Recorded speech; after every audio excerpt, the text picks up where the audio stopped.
Sahabat, saudara, menyambung pertemuan yang tadi malam dilaksanakan, tadi pagi dan siang hari ini, saya bersyukur kepada Tuhan. Karena ini adalah suatu tugas yang luar biasa, mulia. Setiap orang harus terpanggil memberitakan kabar sukacita. Tidak memandang siapa dia. Gereja kita ini luar biasa, saudara. Siapapun bisa dipakai. Mungkin beda dengan gereja lain, hanya pastor boleh berdiri di sini. Mungkin hanya pendeta yang boleh berdiri di sini. Tapi luar biasa. Seorang seperti saya lahir dalam kegelapan. Bertahun-tahun hidup dalam kegelapan. Saya tidak berani menyebut diri saya hamba Tuhan. Saya hanya anggota biasa, seperti kebanyakan saudara-saudara. Namun Tuhan mau izinkan saya untuk berdiri, memberikan sesuatu yang saya tidak layak, pecahkan. Namun biarlah dengan kasih Tuhan kita bisa mengerti perspektif Injil yang Tuhan bukakan kepada saya. Mari kita berdoa. Bapa di surga, datanglah pada kami Tuhan. Kuasai lidah hamba-Mu Tuhan dengan roh. Hamba-Mu tidak memiliki apapun untuk disampaikan. Hanya Tuhanlah yang bertahta di ruangan ini, dalam diri hamba-Mu Tuhan, supaya nama Tuhan dimuliakan. Dan Tuhan berjanji apabila salib ditinggikan, manusia akan datang kepada Tuhan. Biarlah hanya salib yang kami tinggikan hari ini Tuhan. Dalam nama Yesus. Amin. Nah saudara, banyak dari kita merasa khotbah adalah makanan inti. Ya. Banyak datang ke gereja hari Sabat, datangnya pun dipas-pasin dalam jam khotbah. Sebelum doa tutup, sudah pulang lagi. Ya, banyak.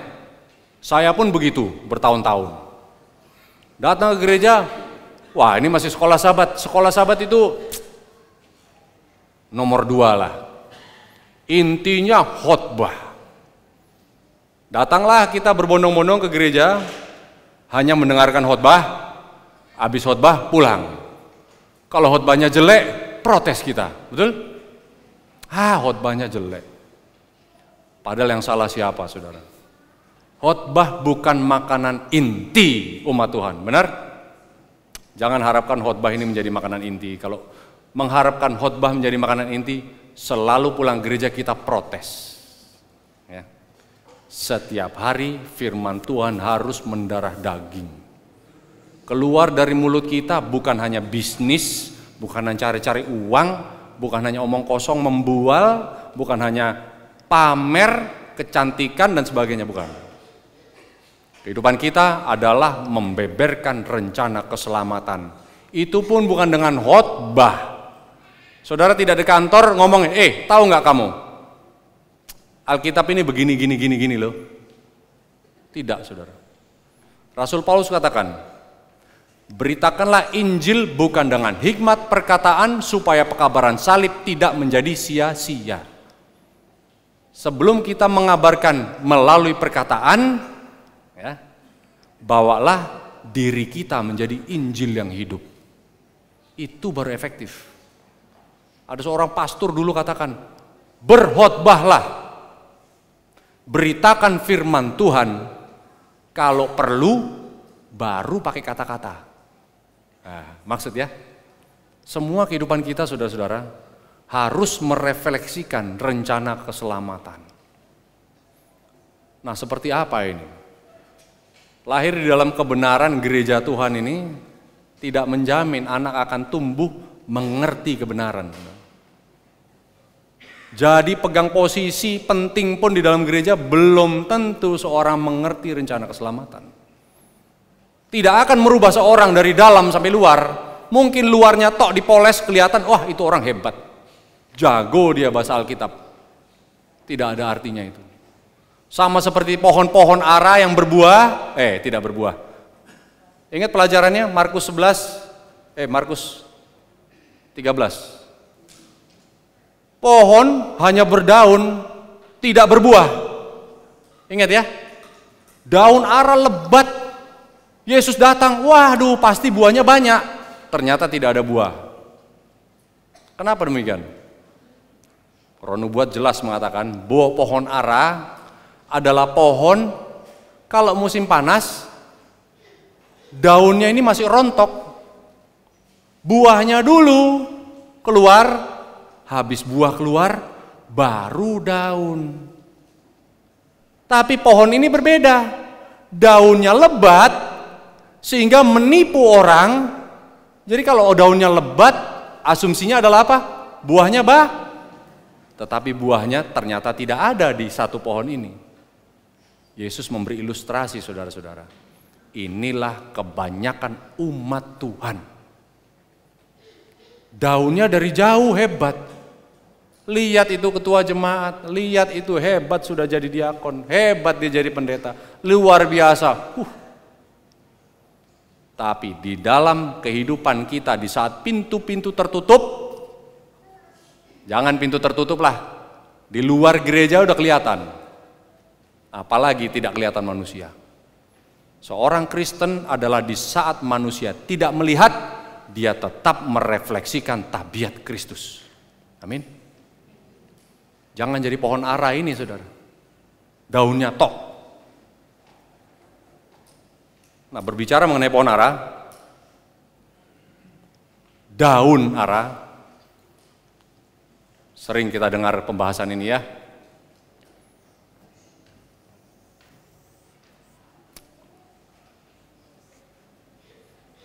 Eden pertama, sempurna ciptaan Tuhan.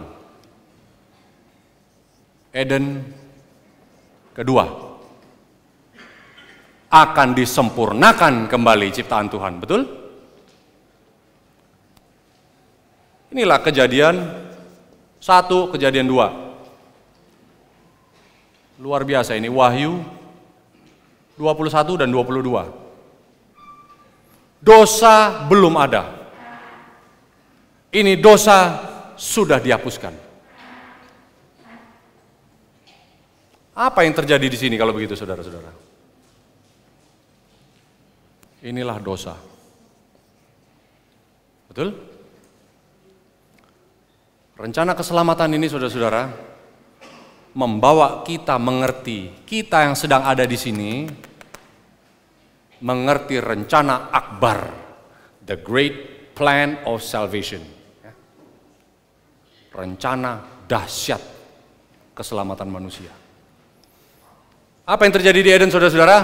Manusia makan buah itu, sesegera itu mereka mendapati dirinya telanjang. Telanjang, tidak ada baju. Di sini kita bahas ini mengenai baju dan makanan. Pakaianlah. Di saat telanjang manusia mendapati dirinya telanjang, Adam melihat pada Hawa. Alamak. Hawa melihat kepada Abraham juga, si Adam. Waduh, kok telanjang? Buru-buru mereka pergi menyematkan daun apa, saudara? Daun seperti apa itu daun ara? Daun-daun pengakuan. Betul? Tuhan memberi ilustrasi ini, daun ara yang disematkan menutupi ketelanjangan manusia. Manusia di saat sadar dirinya telanjang, pakai daun ara, buru-buru tutup. Artinya apa? Cuma mengenakan pengakuan sebagai orang Kristen. Hanya pengakuan aja, yang penting manusia nggak lihat lagi saya telanjang. Ketelanjangannya ditutupi oleh pengakuan iman. Hanya mengaku di lidah. Tuhan bilang apa? Tidak bisa pakai baju itu, cawat itu copot. Betul? Kejadian 37 dibilang, pakai daun ara. Lalu Tuhan lihat apa? Tuhan gantikan, Kejadian 3:21, Tuhan gantikan pakaian yang hanya pengakuan bilang, hei umat-umat, tebusan. Jangan cuma pakai pengakuan. Mungkin manusia bisa lihat saudara tidak telanjang. Tapi di mataku Tuhan bilang, kamu masih telanjang. Manusia masih telanjang kalau hanya mengaku sebagai pengikut Tuhan, tetapi kenyataannya tidak menyatakan dia pengikut Tuhan. Nah, Tuhan gantikan pakaian. Kejadian 3 ayat 21, seekor domba harus mati. Pakaiannya menutupi ketelanjangan manusia. Manusia sebenarnya masih telanjang saudara-saudara, tetapi ditutupi ketelanjangannya oleh Kristus. Masih telanjang kita ini. Tetapi Kristus menutupi ketelanjangan kita. Seekor domba harus menebus. Nah, kalau begitu bagaimana dengan makanan?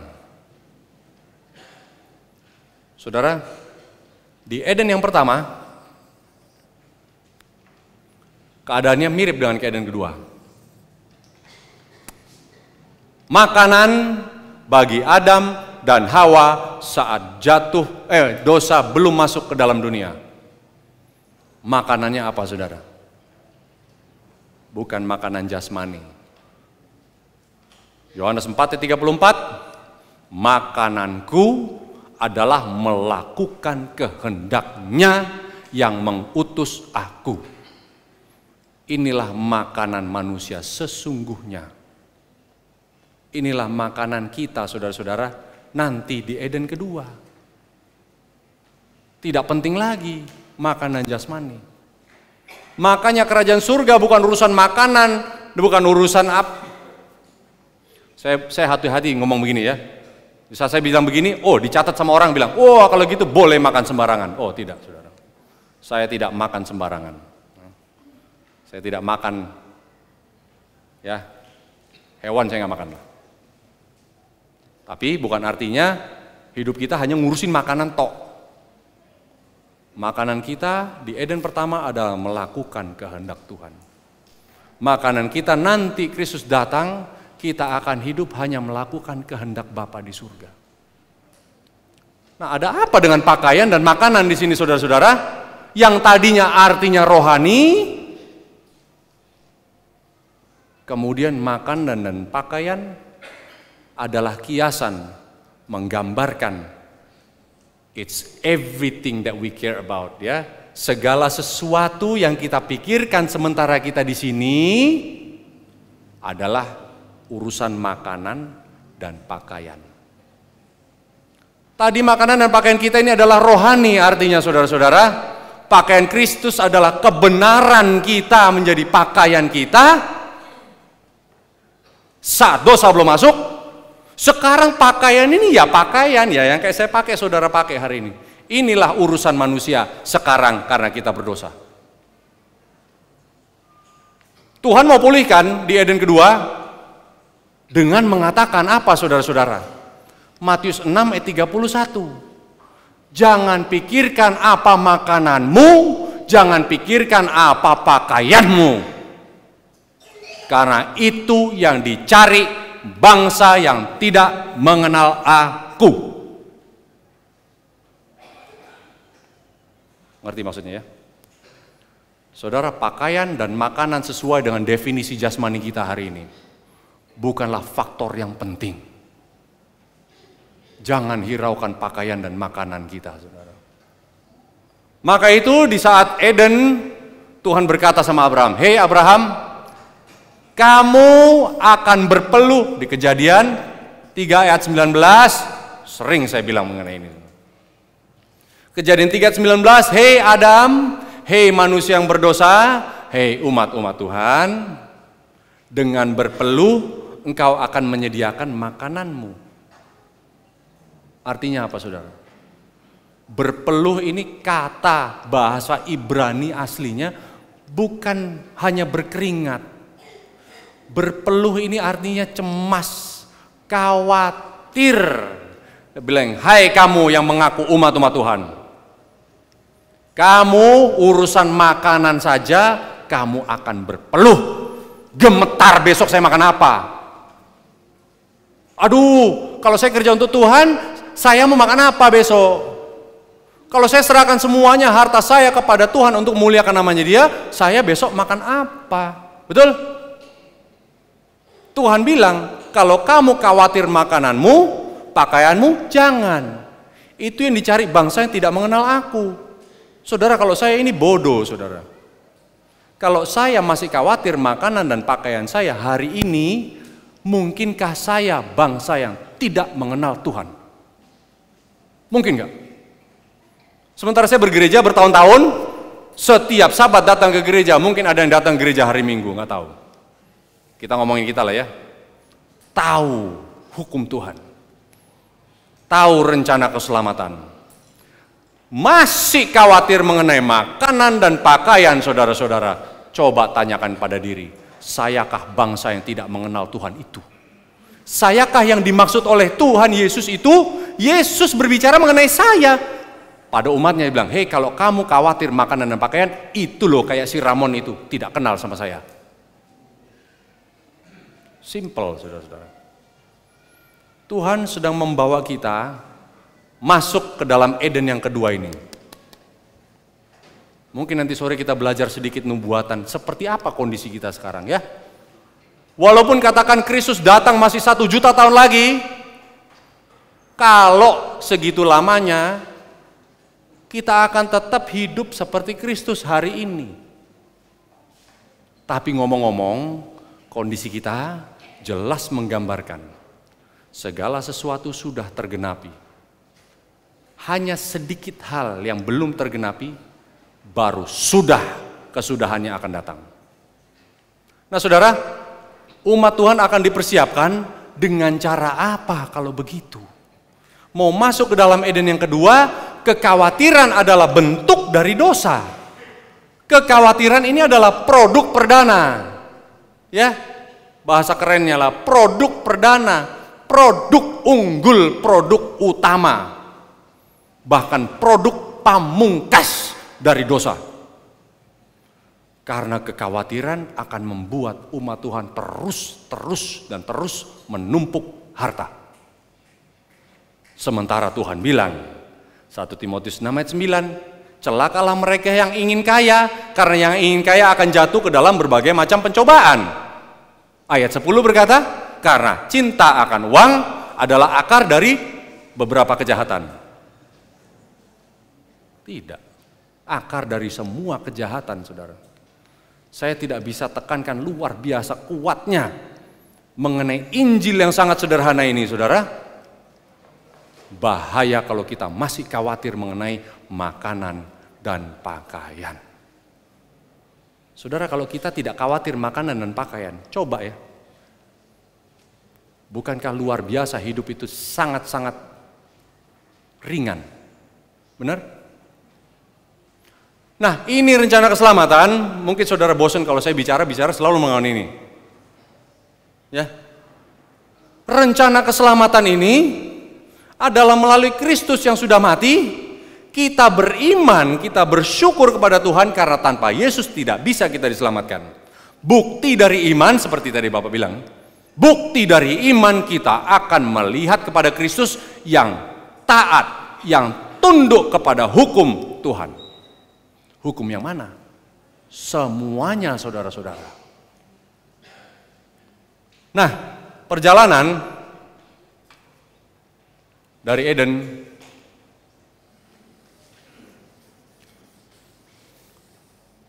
ya. Saya mau ganti kalau situ. Perjalanan keluarnya manusia dari dosa. Seperti dari Mesir. Diperhamba oleh dosa, ya. Bangsa Israel diperhamba, umat Tuhan diperhamba di Mesir, seperti kita diperhamba oleh dosa. Kristus mati bagi kita, mengeluarkan kita dari kutuk dosa, mengeluarkan kita dari kutuk perhambaan dosa, Mesir, menuju kepada Kanaan. Apa yang terjadi di sini, saudara? Di saat kita menerima Kristus sebagai juru selamat kita, menyerahkan diri, mati bersama Yesus melalui baptisan, ya. Mati dalam kedagingan dilambangkan mati di dalam air, bangkit bersama Yesus di dalam roh. Kita mengakui kita sudah dilepaskan dari kutuk dosa. Berjalanlah kita menuju kepada Kanaan, karena saudara dan saya sedang mencoba menuju kepada surga. Perjalanan menuju Kanaan 40 tahun saudara-saudara, sampai di tepi, kurang lebih hampir di sini, kita melihat segala sesuatu sudah hampir tergenapi. Even at the door, ya. Sudah di ambang pintu, saudara. Yordan sudah terlihat sebelah barat. Jericho sudah terlihat sebelah timur. Lembah Sitim, semuanya sudah terlihat begitu indah yang dijanjikan Tuhan. Dibandingkan dengan Mesir, waduh, buruk sekali perhambaan dosa. Lihat kepada Tuhan, luar biasa yang dijanjikan Tuhan. Segala sesuatu sudah selesai di salib. Kita hanya percaya, saudara-saudara, yang akan menghasilkan bukti penurutan yang sesungguhnya. Melihat. Apa di sini, saudara-saudara? Di sini adalah sungai Yordan. Sungai Yordan ini kita berjalan 40 tahun dari Mesir ke Yordan. Siapa yang pimpin? Musa.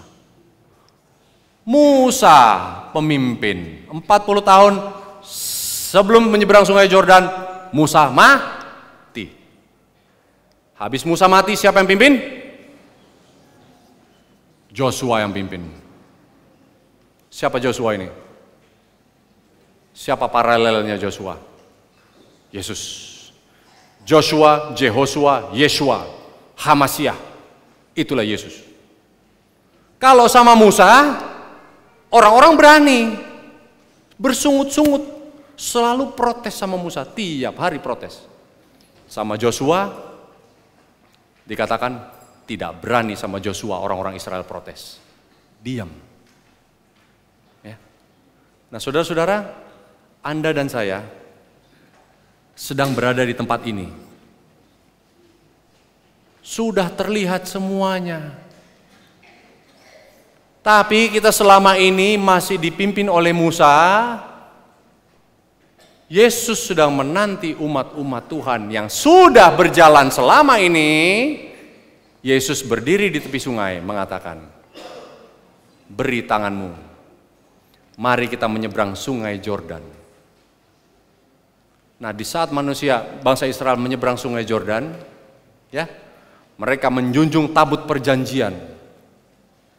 Di saat menjunjung tinggi hukum Tuhan, hukum Taurat, hukum moral yang sempurna, umat Tuhan akan mengalami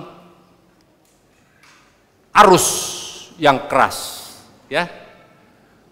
Menjadi pengikut Yesus, Anda akan berdiri menentang arus. Betapa tidak, saudara? Saya bertahun-tahun dibaptis, bergereja, datang, asal datang, pulang, nunggu jam, selesai, ayo pulang. Cuma protes saja. Aduh, khotbahnya jelek. Aduh, musiknya jelek. Aduh, si ini begitu. Oh, si ini begitu.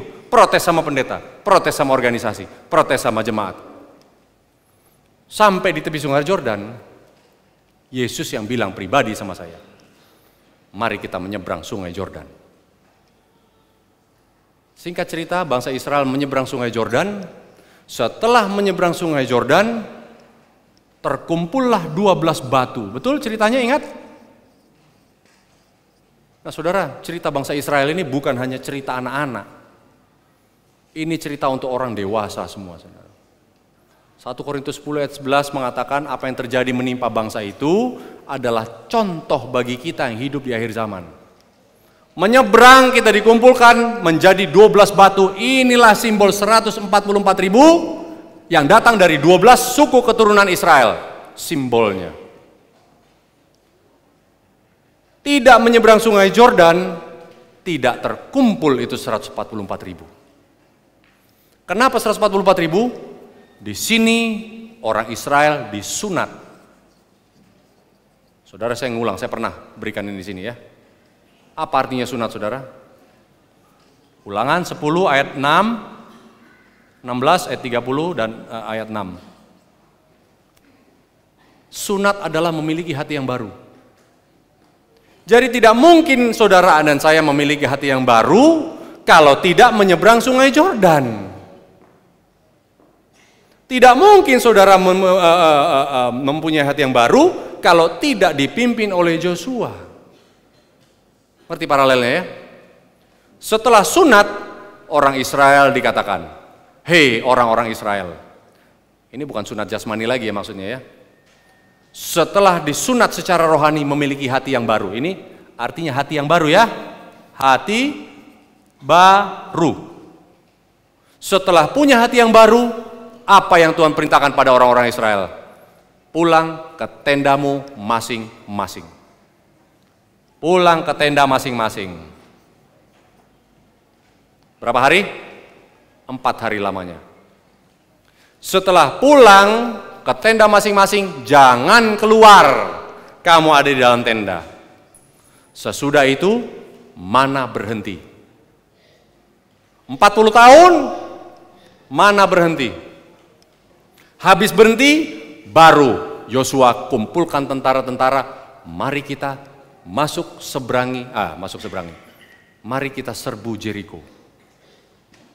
Saudara, ini adalah kiasan mengajarkan perjalanan kita sekarang ini. Kita membawakan Injil sampai ke ujung dunia, suatu hal yang tidak mungkin terjadi. Kekuatan Jeriko ini orangnya tinggi, besar-besar, tidak mungkin bisa dilawan.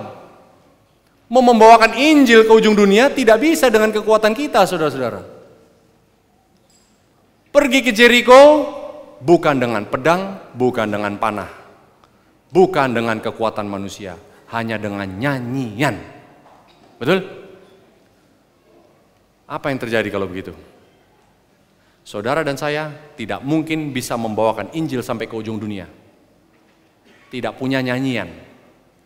Nanti bisa kita bahas sore, nyanyian. Tidak akan mempunyai nyanyian yang mempunyai kuasa menghancurkan Jeriko kalau tidak merestorasi keluarga kita masing-masing. Tidak ada kuasa, saudara. Tuhan perintahkan kita pulang ke rumah tangga kita masing-masing, keluarga kita restorasi. Pulihkan keluarga-keluarga kita dulu.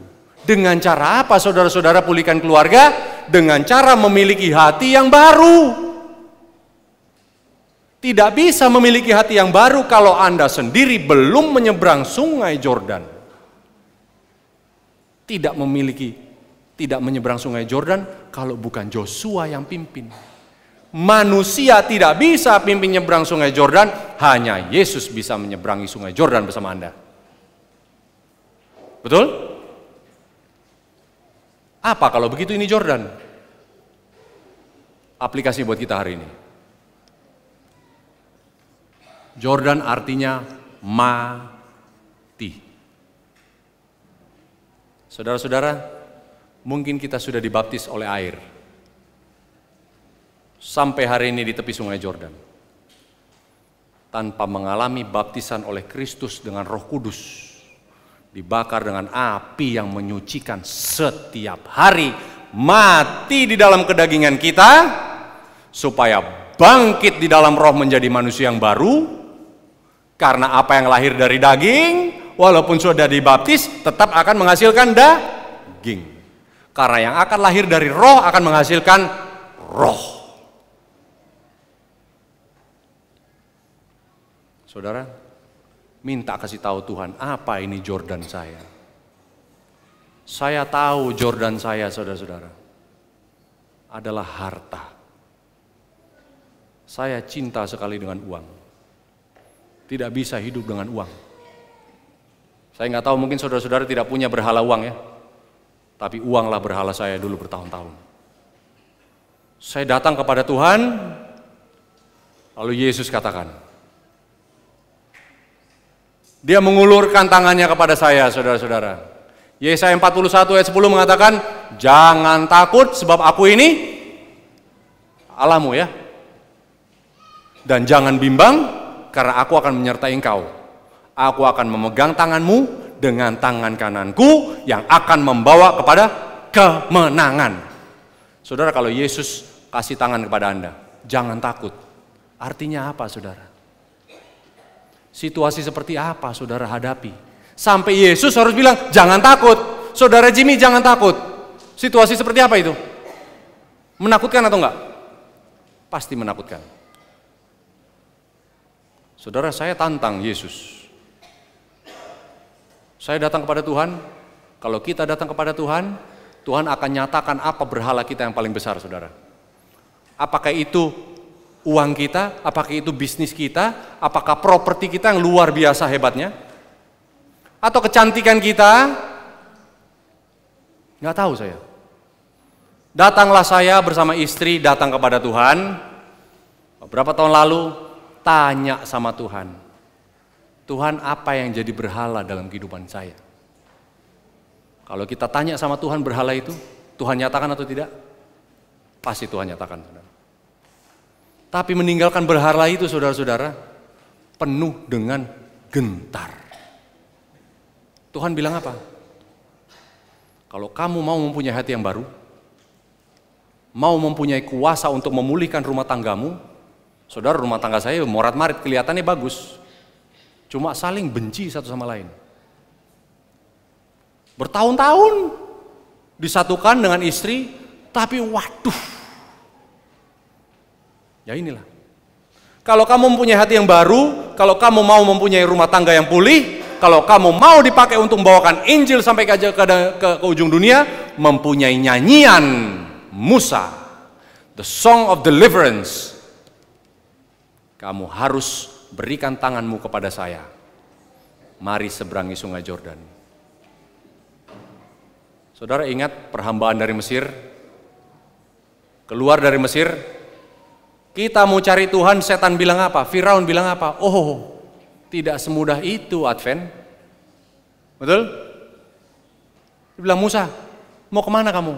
Mau pergi menyembah Tuhan. Oke, kalau mau menyembah Tuhan, ingat ya ayatnya, Kejadian 8 ayat 28. Kalau mau pergi menyembah Tuhan, boleh. Tapi jangan jauh-jauh dari Mesir ya. Apa artinya? Hei, anggota Dieng, mau cari Tuhan, mau datang ke gereja, aktif boleh. Tapi jangan jauh-jauh dari dunia. Betul?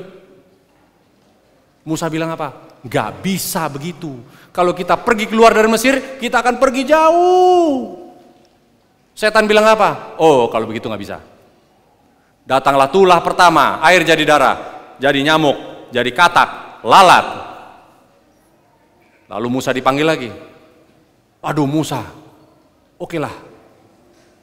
Kalau kamu pergi jauh-jauh, boleh pergi jauh-jauh. Tapi istri-istri tidak boleh ikut sama kamu. Ingat ceritanya ya. Itu di Keluaran 10 ayat 11. Istri-istri tidak boleh ikut. Makanya saudara-saudara, di saat saya ikut sama Tuhan, istri saya berhalanya masih banyak sekali. Musa bilang apa? Boleh begitu?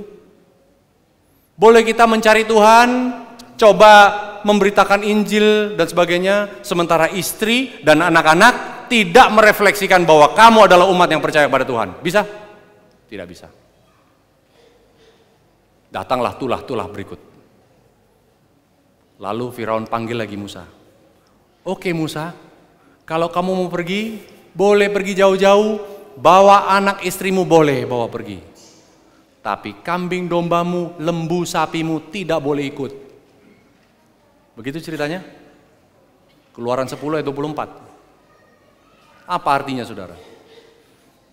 Kita boleh mengikut Tuhan. Istri, anak-anak boleh ikut Tuhan. Oh, boleh jadi misionaris, jadi pemberita Injil. Boleh kita jadi pemimpin gereja. Boleh kita dirikan ministry. Tapi uang, jangan korek-korek uang saya Tuhan. Uang saya akan tetap di Mesir. Uang saya tetap jangan dikorek-korek, karena uang saya akan tetap saya pakai untuk memuliakan siapa ini? Setan? Bukan. Memuliakan diri saya sendiri. Saudara, tahapan-tahapannya jelas dari awal. Tuhan memberikan kita guidelines. Bagaimana menjadi bukti bahwa kita ini beriman kepada Kristus. Adalah di saat kita membawa istri kita, anak-anak kita, uang kita pun kita kembalikan untuk memuliakan Tuhan. Jauh dari kehidupan dunia yang penuh apa? Saudara-saudara, dunia ini penuh dengan kesombongan, kecongkakan, membual. Sok kaya, sok merasa selebih hebat daripada orang lain. Merasa saya naik mobil jelek, nggak pantas saya naik mobil jelek. Saya pantas mobil gini loh, mobil api sedikit lah, boleh. Saya nggak cocok beli rumah itu, beli baju itu yang ya 50.000 ke bawah, nggak cocok. Saya harus pakai yang bagus. Ini penyakit saya dulu, saudara. Mana mau beli-beli yang murah? Istri saya dulu kalau dikasih uang, cuma ketawa. Nggak cukup. Tambah lagi, ketawa lagi. Nggak cukup. Tambah terus, tidak pernah cukup. Berapapun saya keluarkan tidak pernah cukup. Ya karena ada aja. Belum beli tas, belum beli bedak, belum beli baju baru. Mau ke pesta bajunya baru, mau ke gereja baju harus baru. Mau setiap minggu harus 2-3 kali pergi ke salon, belum ngecat rambut, belum ngapain, belum suntik kecantikan. Waduh, suntik kecantikan. Suntik meso, 1 kali suntik 900.000. Vitamin C, suntik. Segala macam. Hal-hal yang membual sebenarnya. Yang dicari dunia ini kecantikan, kehebatan manusia. Mobil sudah cukup, mobil 50 juta saya ini nggak pernah saya kehujanan naik kok. Saya bereksperimen sama Tuhan, kalau saya tinggalkan kemewahan, mobil yang mahal dan sebagainya, wah kenyamanan, kalau saya naik mobil busuk, apa saya kehilangan kehormatan atau enggak? Saya bereksperimen sama Tuhan. Ternyata tidak kehilangan kehormatan kita. Saya bilang sama istri saya dulu, kalau kamu mau menjadi saksi bagi Kristus, coba tinggalkan kamu punya fashion, kamu kegilaan dengan kecantikan dan sebagainya, tinggalkan. Coba lihat apa kamu kehilangan kehormatan di antara teman-temanmu atau tidak. Kehilangan kehormatan atau enggak, saudara? Tidak kehilangan. Justru dengan pilihan-pilihan yang kita hidupkan sekarang ini, orang terbuka matanya, bertanya. Seperti Ratu Sheba bertanya kepada Salomo, semua pertanyaan-pertanyaan kehidupan yang susah dijawab oleh orang dunia, tanya sama umat Tuhan. Kenapa? Kesaksian yang menjadi kesaksian hidup adalah apa, saudara? Bukan kata-kata kita, bukan ilmu menjabarkan hal-hal begini, bukan. Yang menjadi Injil yang hidup adalah pilihan hidup kita yang nyata di mata orang-orang dunia. Itu Injil. Saya bilang sama istri saya tidak lagi kasih uang sama sekali. Sekarang saya kasih 50.000 1 bulan, waduh udah seneng dia. Dulu dikasih berapa juta pun gak puas. Sekarang kalau saya pergi, saya tinggalin 50.000. Cukup beli daun singkong cukup. Mau beli baju? Baju murah-murah banyak, saudara. Kehilangan kehormatan kita beli baju murah. Beli baju cabok itu, beli baju bekas pun, apa kita kehilangan kehormatan? Tidak sama sekali.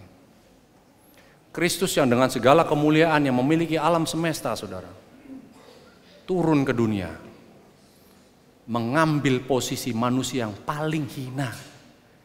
Dia tidak kehilangan kehormatan.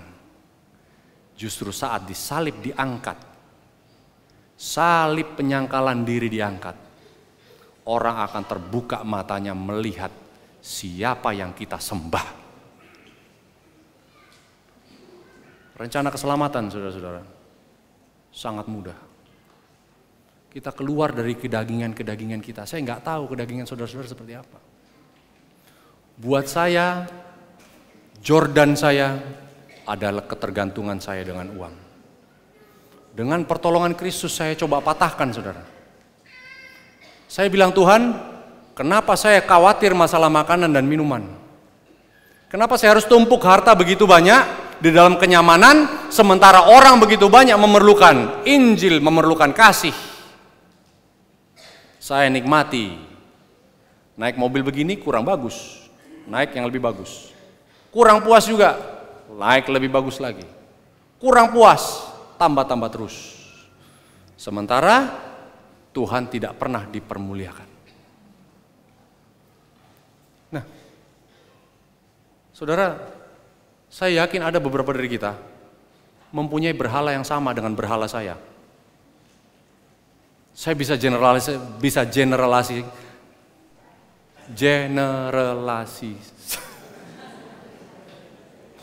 Saya bisa samaratakan lah ya, bahwa pergumulan Anda dan saya banyak saudara-saudara nyangkut di sini. Tadi malam saya kasih tulisan, Ministry of Healing, halaman 481 sama 480. Bunyinya apa? Banyak yang mengaku umat Kristen. Setiap hari ini mencari Tuhan, datang ke gereja aktif, tetapi hatinya galau. Karena dia menyadari dia belum menyerahkan segala sesuatu untuk kemuliaan Tuhan. Makanya galau kita, saudara. Saya tidak mengatakan saya sempurna. Tapi saya puji Tuhan, beberapa tahun saya pelajari seperti apa Tuhan itu. Bagaimana caranya, tidak khawatir dengan makanan, tidak khawatir dengan pakaian. Caranya adalah apa, saudara? Kasih semuanya untuk kemuliaan nama Tuhan. Di saat saya melakukan hal itu, saya berdiri melawan arus. Orang bilang kamu gila. Tuhan kan perlu uangmu juga. Oh, saya bereksperimen dengan hal ini, saudara. Saya kasih satu cerita ya. Bulan November kemarin, saya dipanggil untuk bicara di beberapa gereja kita di Amerika. Saya dipanggil bersama istri, otomatis saya bawa anak-anak saya. Saya pergi ke Amerika bukan kayak pergi ke Batu, saudara. Lumayan jauh Amerika itu ya. Saya berbulan-bulan, saya sisihkan, kami dalam pelayanan, televisi kami juga memakan biaya yang luar biasa besar. Setiap ada uang habis ke situ. Setiap ada uang untuk pelayanan. Setiap ada uang untuk beli ini dan itu, dan alat rusak. Ini itu rusak, harus diganti. Siaran harus terus memberitakan Injil. Di saat saya mau berangkat bulan November kemarin, uang tiket sudah ada. Uang sudah tabung-tabung, cukup untuk kami sekeluarga pergi. Saya harus di sana 2 bulan. Harus ada sewa mobil, harus ada tempat tinggal. Saya tidak akan berharap kepada gereja-gereja yang mengundang saya. Saya punya policy, saudara. Saya punya apa policy? Ya, peraturan. Kalau saya pergi diundang sama gereja besar, sama gereja kecil pun, Bapak harus disediakan apa? Saya bilang, tidak perlu sediakan apa-apa. Bapak ada tiket? Ada. Saya tidak mau kasih proposal. Tidak mau minta sumbangan. Karena saya tahu, kalau Tuhan kasih saya tugas, saya adalah dulu yang harus berkorban. Ya. Dipanggillah saya pergi ke Amerika bulan November. Kumpul-kumpul uang, ya saya masih ada bisnis sedikit tapi tidak cukup sebenarnya. Bisnis saya sudah tinggalkan 6 tahun lalu, tidak kuat untuk menunjang penginjilan yang saya jalankan. Tapi penginjilan harus jalan terus.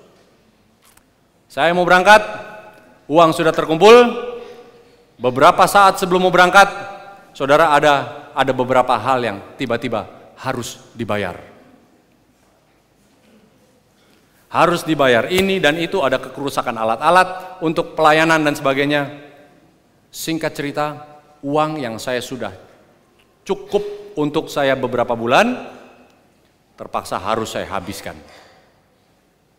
Saya dihadapkan pilihan, mau jadi pergi ke Amerika karena mereka sudah tunggu, atau mau betulin ini alat-alat dan bayar dan sebagainya, segala sesuatu harus dibayar.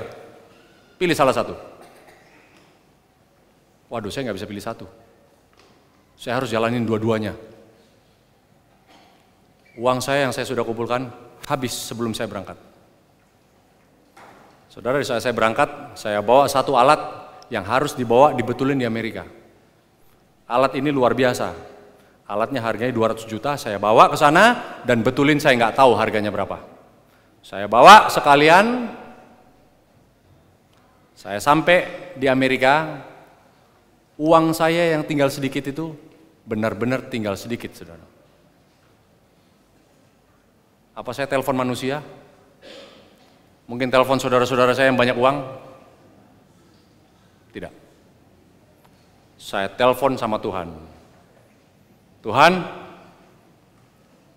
jangan beri saya uang. Beri saya iman. Betul? Karena dengan 2 ketul roti, 5 ketul roti dengan 2 ekor ikan, semua manusia bisa dikenyangkan. Saudara, uang saya, kemudian saya sampai di Amerika, saya harus sewa mobil, saya nyetir 18 jam menuju satu kota. Belum sampai di kota itu, saudara, belum sampai seminggu saya di sana. Uang saya tidak sampai $300, 400. Sorry.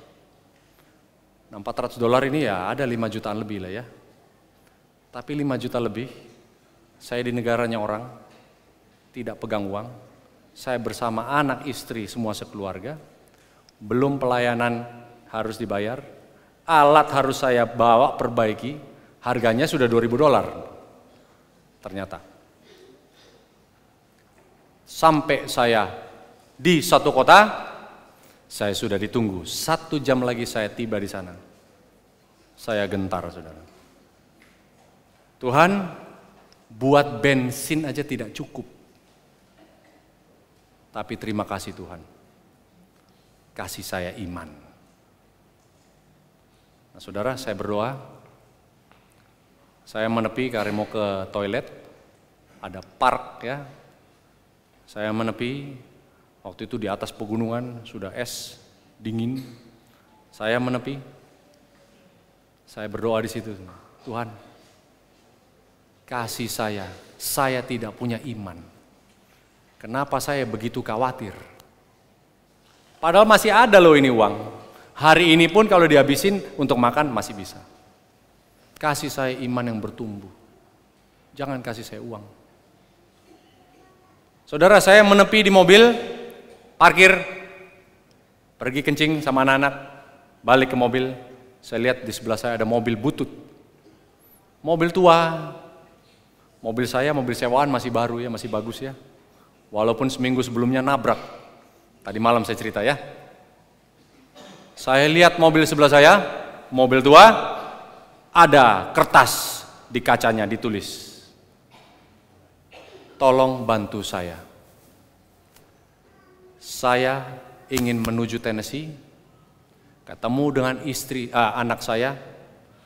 I just lost my job, I have pneumonia. Saya baru kehilangan pekerjaan saya ada pneumonia, ya, paru-paru basah itu ya. Lalu saya baru diceraikan, ditinggalkan istri saya. Saya mau pulang ke anak saya yang akan pelihara saya. Tapi saya tidak punya uang. Saya bilang, Tuhan, baru berdoa. Tuhan kasih kayak gini. Kenapa Tuhan gak kirim uang? Memang saya gak minta uang, saya minta iman. Saya panggil ini orang, saya ketok. Saya buka, dia buka pintu. Sudah tua orangnya, jaketnya tipis, lusuh padahal dinginnya minta ampun. Jeansnya jeans sudah lusuh, bolong-bolong sudah dijahit pakai benang. Saya tanya, sudah berapa lama you di sini? Dari tadi pagi, subuh. Berarti saya hitung-hitung, sudah 14 jam orang ini nunggu. Tidak ada satu orang bergerak memberikan.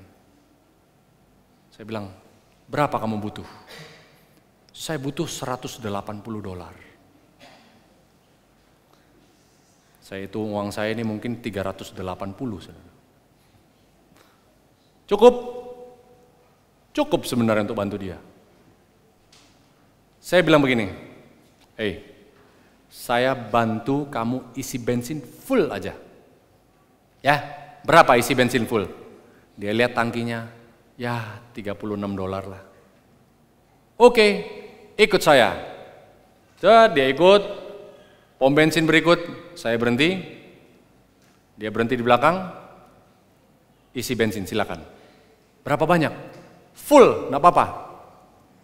Isi dia, wah senang, aduh thank you brother, thank you very much. Dia bilang thank you, aduh dia bilang. Isi, zetok, $40. 40, saya bilang, Sen, $40 Sen. Istri saya bilang, nggak apa-apa, kasih aja. Puji Tuhan, istri saya nekat juga ya. Tapi istri saya justru bilang, hei, kita berdoa minta iman. Kasih dia, sisanya pun kasih sama dia. Isiin bensinnya, kasih dia butuh itu $180. Saya bilang, kamu gila. Dia bilang, enggak apa-apa, kita sama-sama gila di sini. Saudara, saya keluarkan uang, saya kasih sama dia. Hei, saya punya bonus. Bilang, saya kasih uang sama dia, full apa yang dia butuhkan. Dia menangis, saudara. Waktu itu mau Christmas kan? Brother, Merry Christmas, God bless you. No problem, jangan terima kasih sama saya. Terima kasih sama Tuhan. Tapi perbuatan baik ini, kamu teruskan bukan kepada saya. Berbuat baiklah kepada orang lain. Itulah bukti kamu bersyukur. Saudara-saudara, dia dengan sukacita, dia peluk saya. Dia pulang, dia bilang, saya akan lakukan apa yang Anda perintahkan. Oke, pulanglah ke Tennessee. Berdamailah dengan anakmu dan sebagainya ya. Sudah dia di jalan, sekarang uang saya hitung-hitung. Waduh, saya tinggal tersenyum aja sama istri saya. Saya berjalan, 1 jam kemudian saya tiba di Denver. Oh ya, sebelum saya tiba di Denver, saya jalan, 15 menit saya jalan, saya lihat mobil yang sama. Loh, kok dia berhenti lagi di pinggir jalan? Waduh, kenapa lagi nih orang? Mobil dia berhenti pinggir jalan, ternyata dia lagi di luar mobil, dia lagi dorong mobilnya orang. Ya, waduh saya senang, aduh Tuhan terima kasih. Di Amerika nih orang nggak banyak mau begitu. Ada mobil mogok ya biarin. Itu orang Amerika, ya. Lain dengan orang Jawa ya. Dia lagi dorong, hati saya senang. Aduh Tuhan terima kasih, dia sudah mulai mempraktekkan berbuat baik pada orang lain. Ya. Saudara sampai di Denver. Hari Jumat, saya mulai bicara jam 6 sore. Saya cek, ada yang transfer saya, saudara. Tidak dikenal, tidak tahu namanya siapa. Biasa kalau orang mau bagi berkatnya, biasa nelpon. Kalau mau sumbang ke ministry kami pun, biasa saya arahkan. Itu loh, di televisi kami ada nomor rekeningnya silakan. Ya, tapi jangan, selalu saya bilang tidak usah, kasihlah kepada gereja Anda. Tapi ini masuk ke rekening pribadi saya, tidak saya kenal, orangnya juga siapa, tidak ada kabar, dan jumlahnya saudara-saudara luar biasa. Saya berada di sana 2 bulan, terbayar segala kebutuhan saya. Kita punya makan, kita punya sewa mobil, kita punya penginapan, kita punya pulang ke sini pun untuk berapa bulan, kebutuhan-kebutuhan pelayanan kami semua terbayar. Siapa orang ini? Sampai hari ini pun saya nggak tahu itu siapa. Ada orang mungkin niatnya mau ngasih sesuatu tanpa kasih tahu sama saya. Hal ini sering terjadi, saudara-saudara. Tuhan bisa gerakan siapapun, Tuhan bisa gerakan pohon yang jatuh uang bukan buah. Bisa. Terlalu sering terjadi. Makanya saya terlalu percaya diri. Bukan percaya diri ya, percaya kepada Tuhan. Di saat kita pergi melangkah, di saat kita tahu hamba kita diperhamba oleh uang dan kekhawatiran, Tuhan bukan akan justru menambahkan uang kepada Anda. Kalau kita bilang, Tuhan, saya diperhamba, diperbudak oleh uang ini. Bebaskan saya Tuhan. Apa Tuhan kasih?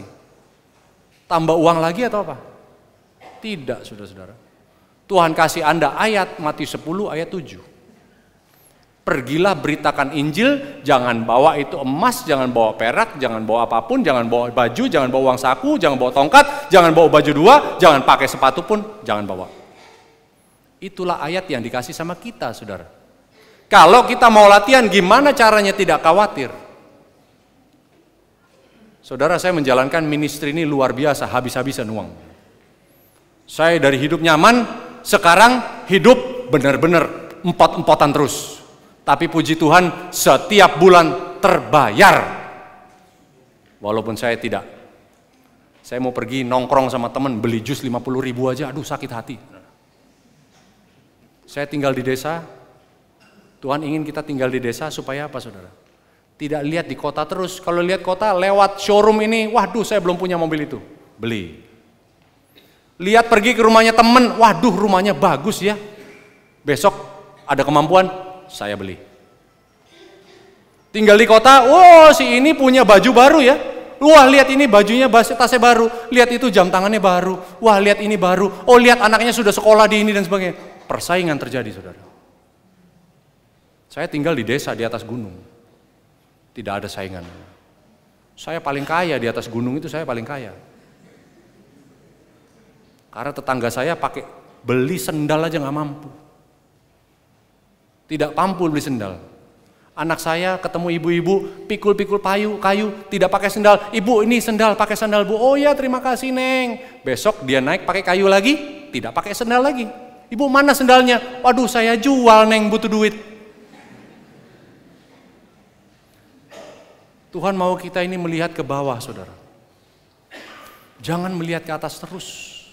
Melihat ke atas tidak pernah dipuaskan karena hamba uang kita ini.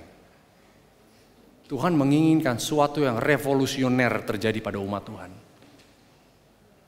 Kita akan diberi kuasa 2 kali lipat. Ya Ron Nubuat bilang, kita akan diberi kuasa 2 kali lipat membawakan Injil apabila kita hidup di dalam kesederhanaan.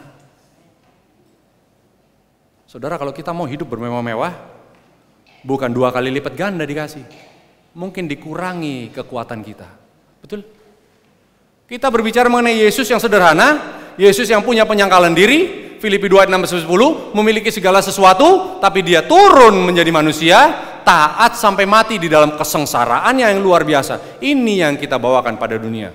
Ini yang kita katakan, mengapa lutut bertekuk, semua lidah mengaku dialah Tuhan. Sementara hidup kita, waduh, luar biasa nyaman. Luar biasa nyaman kita, saudara. Kalau Tuhan mengatakan, Eden kedua ini harus dimasuki oleh orang-orang yang menyeberang sungai Jordan. Saudara berdoalah hari ini. Minta kasih tahu apa itu Jordan bagi kehidupan Anda. Nah, kenapa Musa selama ini diprotes, saudara-saudara? Karena Musa ini melambangkan kepemimpinan manusia. Inilah manusia yang tadi saya jabarkan. Tapi hanya manusia yang menyeberang sungai Jordan, mati di dalam kedagingan, bangkit bersama Kristus di dalam roh. Inilah manusia yang menjadi manusia B. Inilah Kain. Kenapa Kain itu anak sulung? Karena yang dunia tahu ini Kain, baru Habel muncul. Tidak bisa Habel dulu. Yang dunia tahu ya inilah Kain.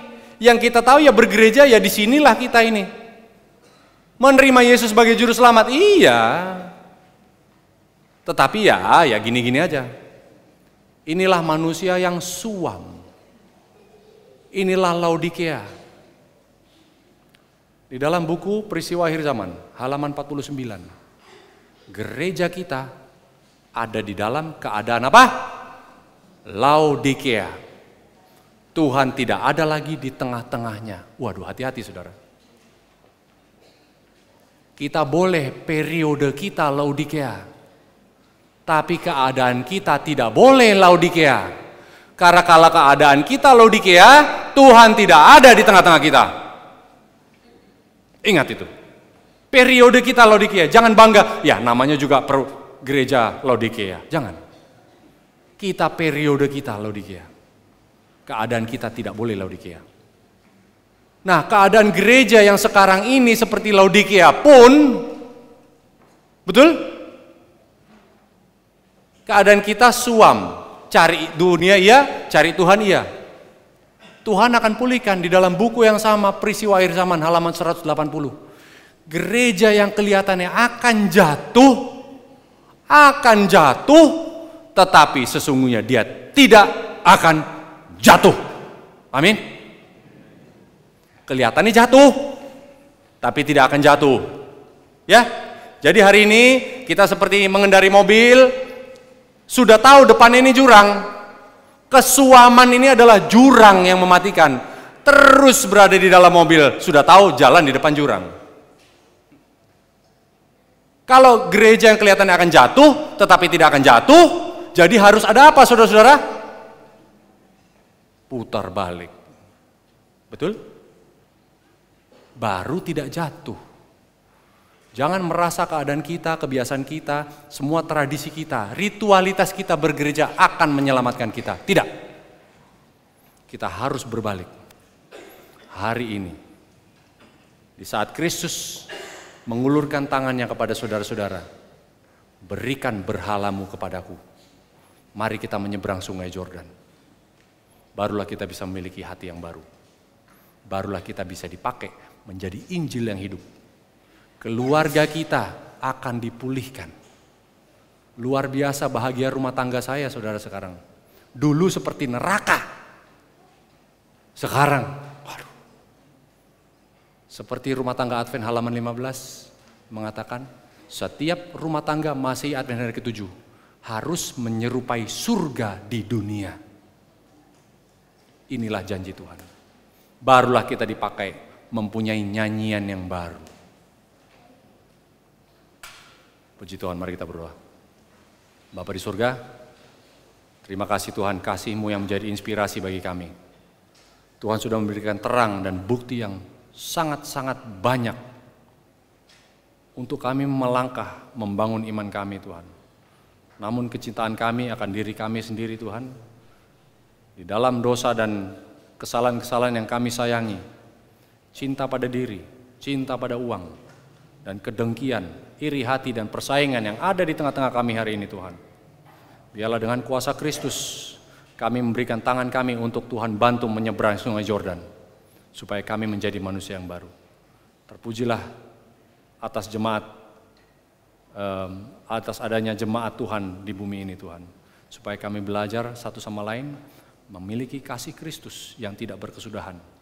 Kami diberikan kesempatan untuk latihan satu sama lain melalui keluarga kami yang kecil sampai keluarga-keluarga kami di jemaat, supaya kami semua bertumbuh setiap hari, mati dalam kedagingan kami. Terpujilah nama-Mu Tuhan, dalam nama Yesus kami berdoa. Amin.